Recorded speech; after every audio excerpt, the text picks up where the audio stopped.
우리에게 주신 하나님 말씀은 히브리서 11장 17절부터 19절까지의 말씀 보시겠습니다. 신약성경 365페이지 히브리서 11장 17절부터 19절까지의 말씀. 자, 우리 한 목소리로 합독하시겠습니다. 시작. 아브라함은 시험을 받을 때 믿음으로 이삭을 드렸으니 그는 약속들을 받은 자로되 그 외아들을 드렸느니라. 그에게 이미 말씀하시기를 내 자손이라 칭할 자는 이삭으로 말미암으리라 하셨으니 그가 하나님이 능히 이삭을 죽은 자 가운데서 다시 살리실 줄로 생각한지라. 비유컨대 그를 죽은 자 가운데서 도로 받은 것이니라. 아멘. 자, 오늘 말씀 제목 함께 읽겠습니다. 시작. 시험과 고난이 왔을 때. 다시 한번 시작. 시험과 고난이 왔을 때. 예. 자, 지난 주간에는 우리나라를 앞으로 5년간 이끌어갈 우리나라 대한민국의 제20대 대통령 선거가 있었습니다. 여러분의 그 소중한 그 한 표를 행사하셨을 텐데 내가 지지했던 후보가 당선되어 있을 수도 있고 또 뭐 거의 절반이니까 절반은 안타깝게 낙선을 했을 수도 있을 겁니다. 이 근소한 차이라도 이미 뭐 승부는 났습니다. 우리 그리스도인들은 어떤 진영을 떠나서 정치적인 어떤 진영을 떠나서 누가 대통령으로 당선되었건 위정자를 위해서 또 조국을 위해서 기도하는 것이 먼저가 되어야 할 것입니다. 로마서 13장 1절 말씀에 의하면 각 사람은 위에 있는 권세들에게 복종하라. 권세는 하나님으로부터 나지 않음이 없나니 모든 권세는 다 하나님께서 정하신 바라라고 말씀하고 있어요. 자, 그 대통령의 진영이 어떤 사람인지 그 사람이 어떤 사람인지를 떠나서 그가 하나님의 뜻 가운데 세워졌다는 거예요. 하나님의 권위 아래에서 그가 세워졌다라는 사실을 이 성경 말씀에 의해서 우리가 그것을 믿는다면 무슨 하나님의 뜻이 분명히 있을 것이다 라는 것을 우리가 생각해야 되는 거예요. 그러면 이미 선거는 끝났는데 무턱대고 비난만 하기보다는 그를 위해서 먼저 기도해 주는 게 우리 그리스도인들이 정치를 대하는 그리고 위정자를 대하는 자세일 것입니다. 대통령 후보자들은 선거 기간 동안에 여러 가지 위기들에 직면하게 됩니다. 말도 안 되는 여러 가지 그런 루머들로부터 시작해서 그와 관계된 갖가지 의혹들이 이제 막 드러나기도 하죠. 뿐만 아니라 작게는 이 선거운동본부 이 조직 안에서도 뭐 이 캠페인 기간에 별별 일들이 정말 많이 일어나게 되어 있습니다. 그런데 대한민국의 이 지혜로운 국민들은요, 그걸 다 주시하고 있어요. 그 각 진영을 딱 지켜보고 있는 겁니다.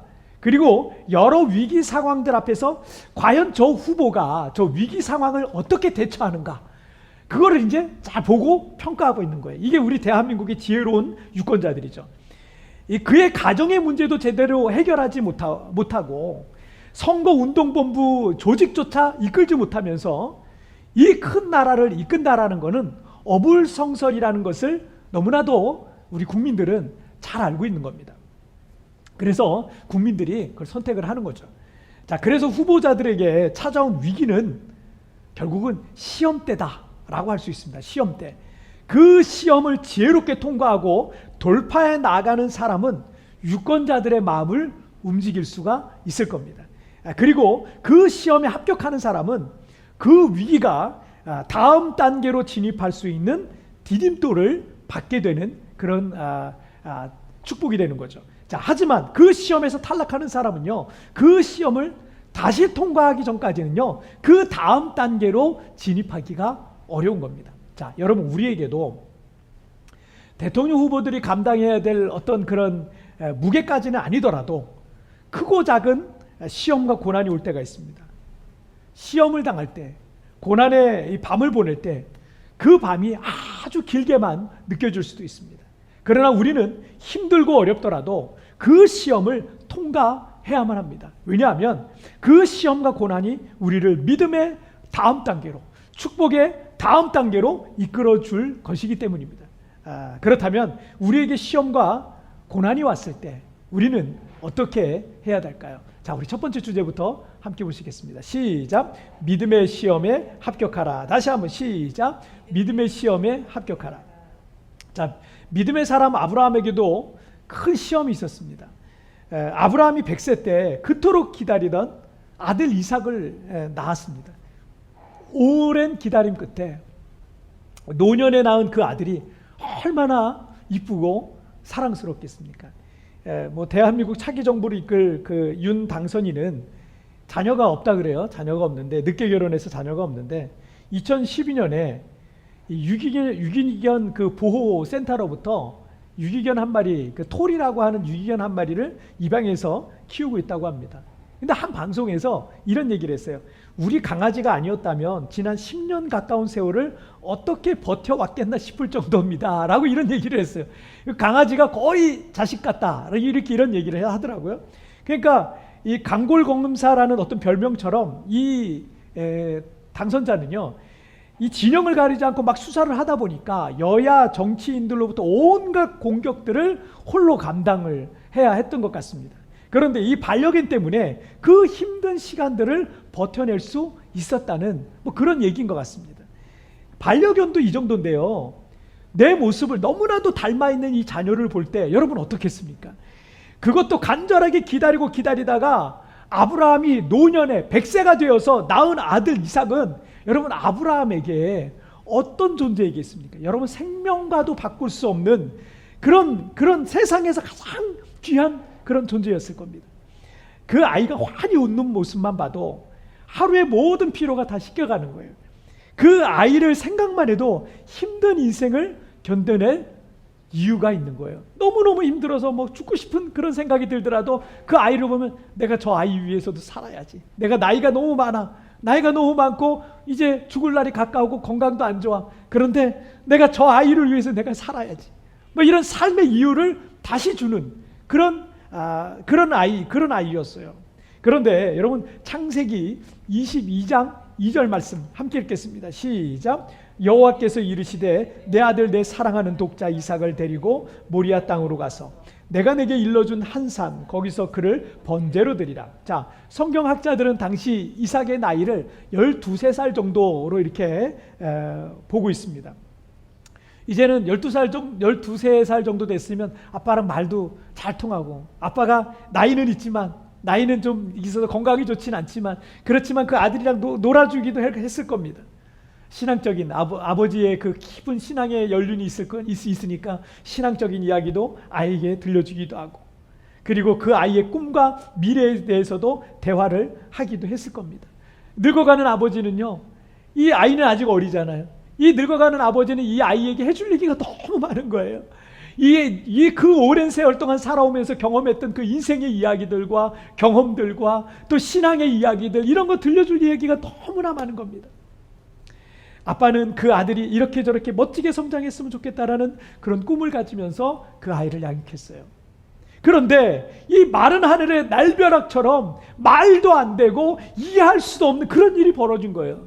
하나님께서 아브라함에게 내 아들, 내 사랑하는 독자 외아들 이삭을 데리고 모리아 산으로 가서, 모리아 땅으로 가서 거기서 그 아들을 나에게 번제로 바쳐라, 이런 말씀을 하시는 거예요.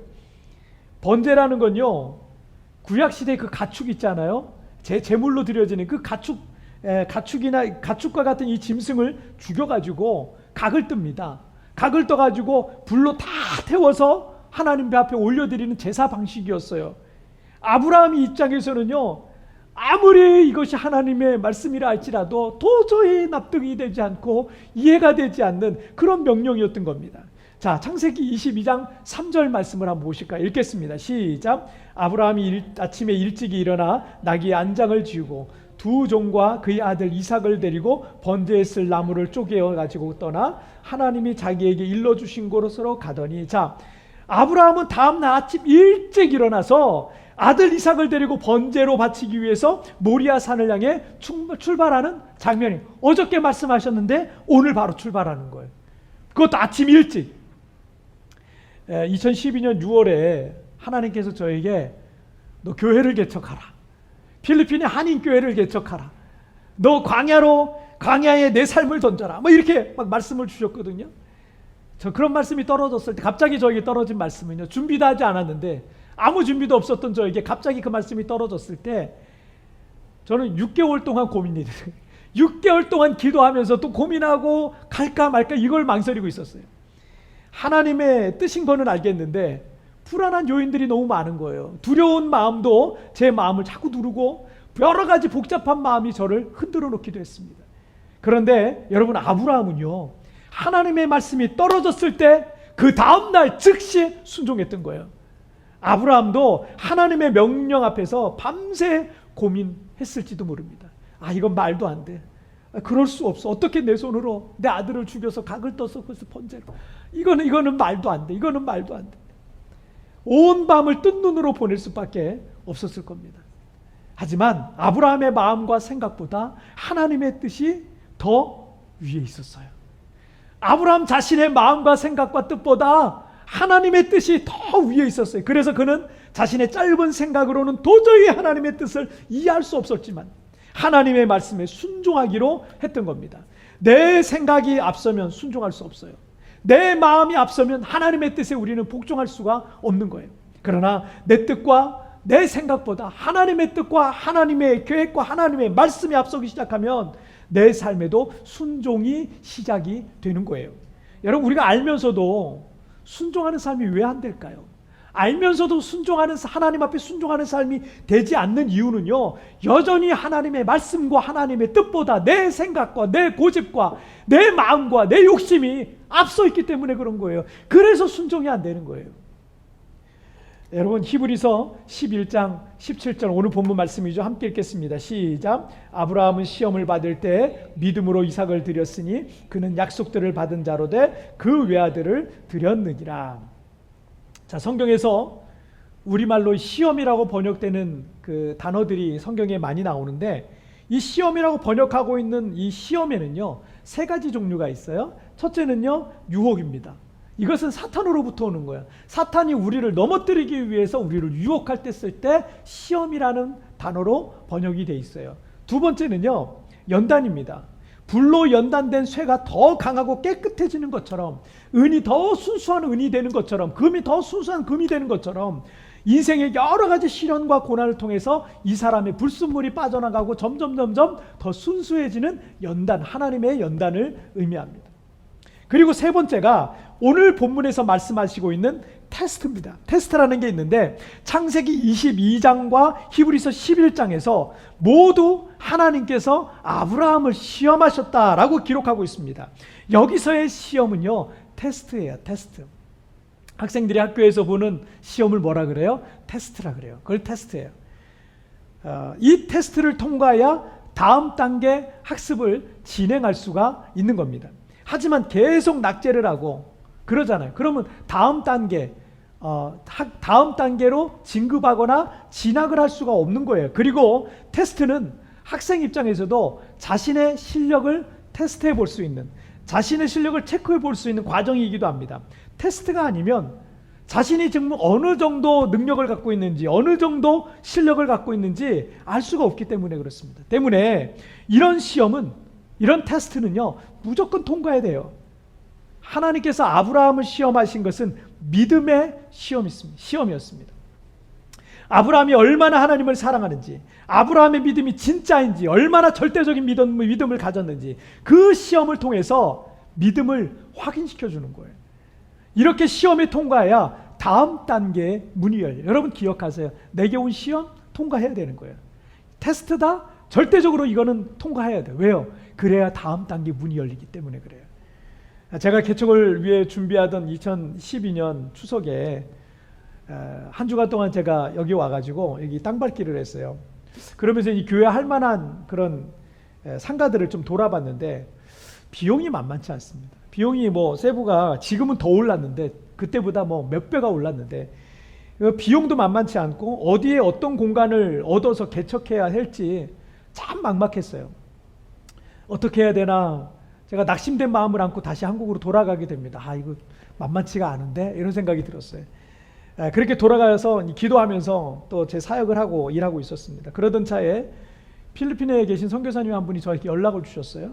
목사님, 어떤 건축업하는 한인 집사님이 2억 정도만 주면 한 200명 들어가는 교회를 지으실 수 있다 그러는데 한국에서 목사님이 좀 모금을 좀 해서 오시면 건물 렌트비, 교회 렌트비 걱정하지 않고 교회 시작할 수 있을 것 같다 그러는 생각하는데 목사님 생각은 좀 어떠세요? 라고 제안을 해 주셨어요. 사실 그 제안을 듣고 솔깃했어요. 왜냐하면 제가 매달마다 성도들도 없는데 매달마다 이 렌트비를 어떻게 걱정하고 막 이런 생각, 그리고 뭐 교회도 계속 옮겨 다녀야 되고 그런 걱정이 됐기 때문에 그 제안을 듣고 제가 솔깃했습니다. 그런데 돌아보니까 그게요, 저에게는 하나의 테스트였어요. 하나의 시험이었어요. 좀 쉽게 가려고 하는, 좀 편하게 가려고 하는 어떤 테스트였던 것 같습니다. 그리고 그 문제를 위해서 제가 선교사님 기도하고 그리고 다시 말씀드릴게요. 그래서 기도하는데 하나님께서 몇 가지 이유를 저에게 깨닫게 하시더라고요. 그 몇 가지 이유들을 깨닫게 하시면서 하나님이 이거 막으시는구나 라는 걸 제가 깨달았습니다. 그래서 선교사님께 연락을 드려서 선교사님, 아무래도 그 하나님 뜻 아닌 것 같습니다. 만약 적당한 공간을 못 얻으면 그냥 저희 집 거실에서부터 제가 그냥 시작할게요 라고 정중하게 제가 말씀을 드렸어요. 그리고 제가 이제 나중에 세부에 왔잖아요. 세부에 와서 지내다 보니까 전에 선교사님 통해서 제안이 들어왔던 장소가 어딘지를 알게 됐거든요.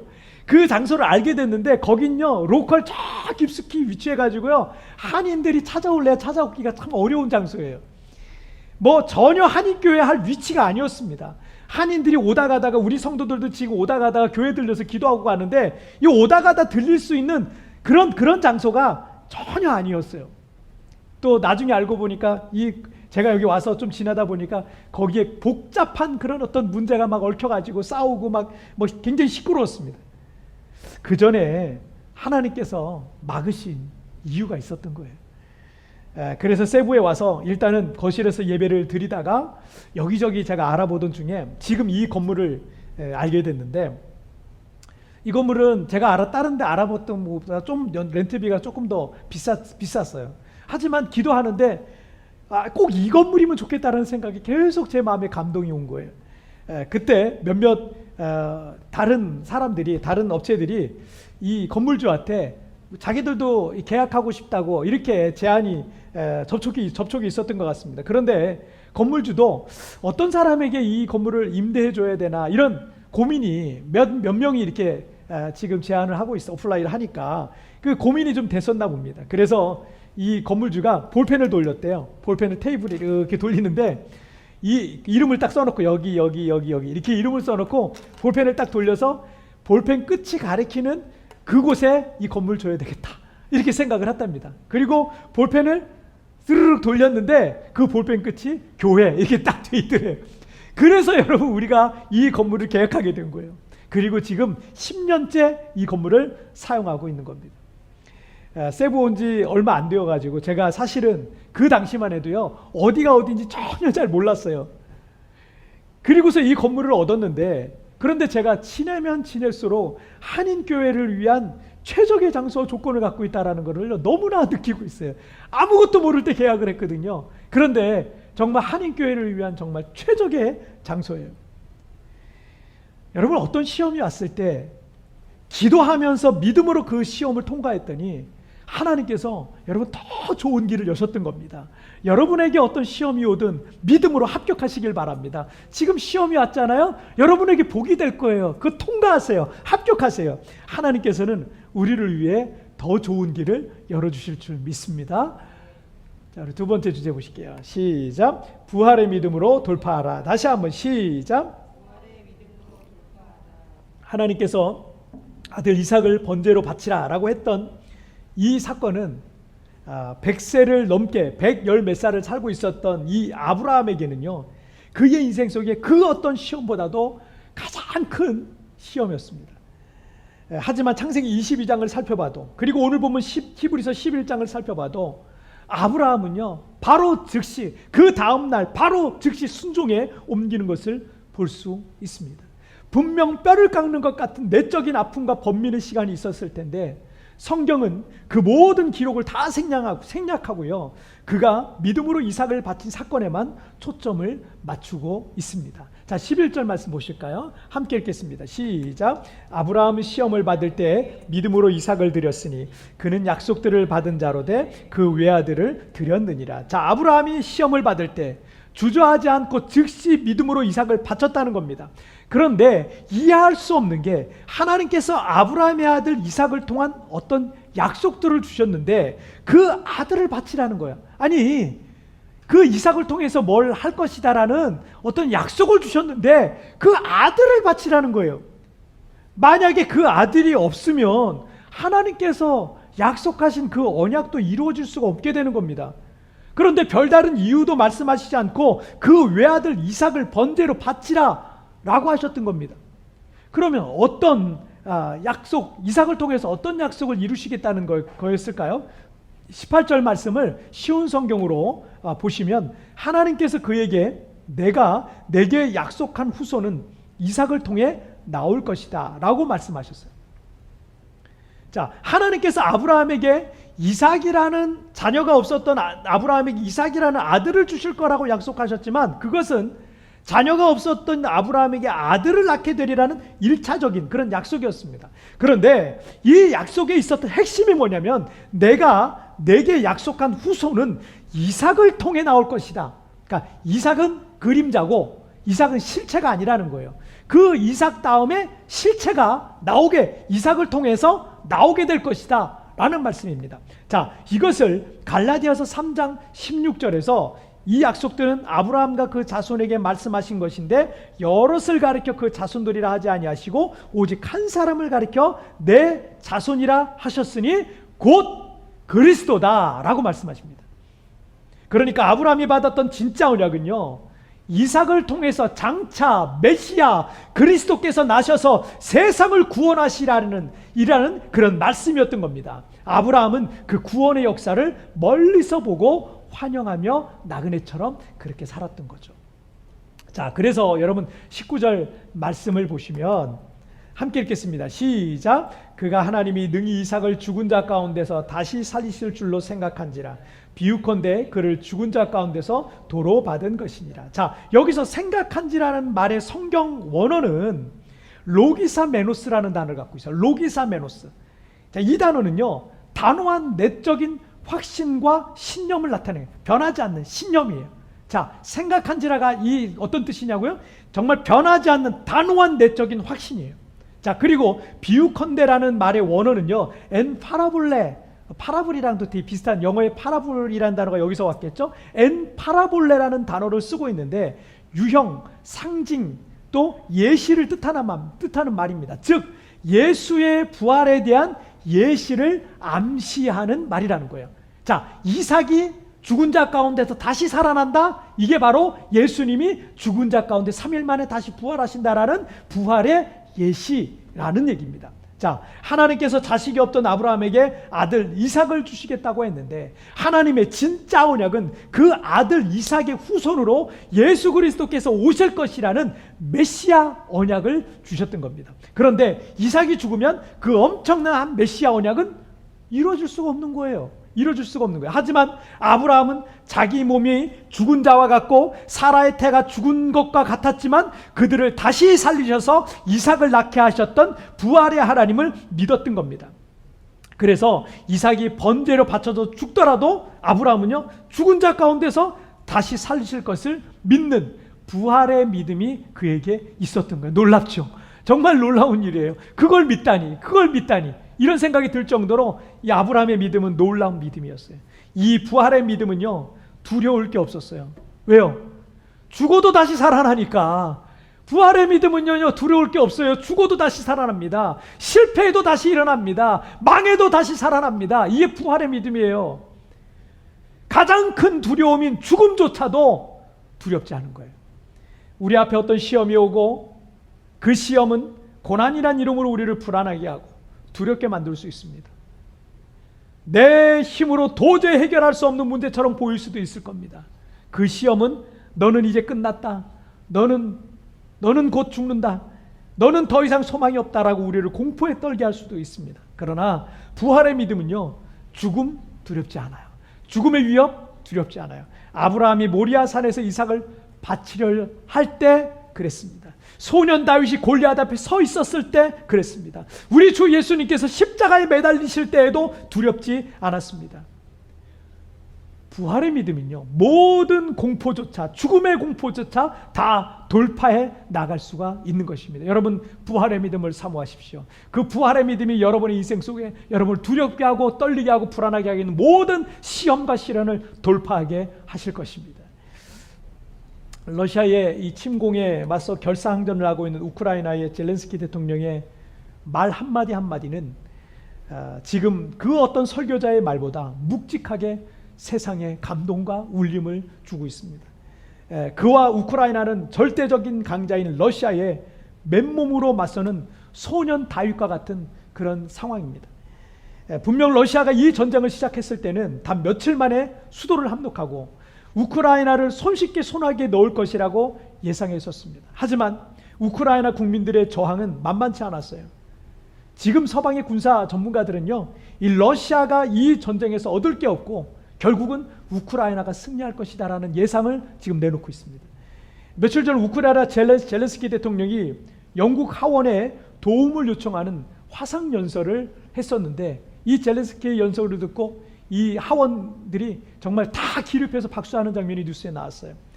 그는 영국의 대문호인 셰익스피어의 말을 인용하면서 죽느냐 사느냐, 그것이 문제로다. To be or not to be, that is the question. To be or not to be, 죽느냐 사느냐.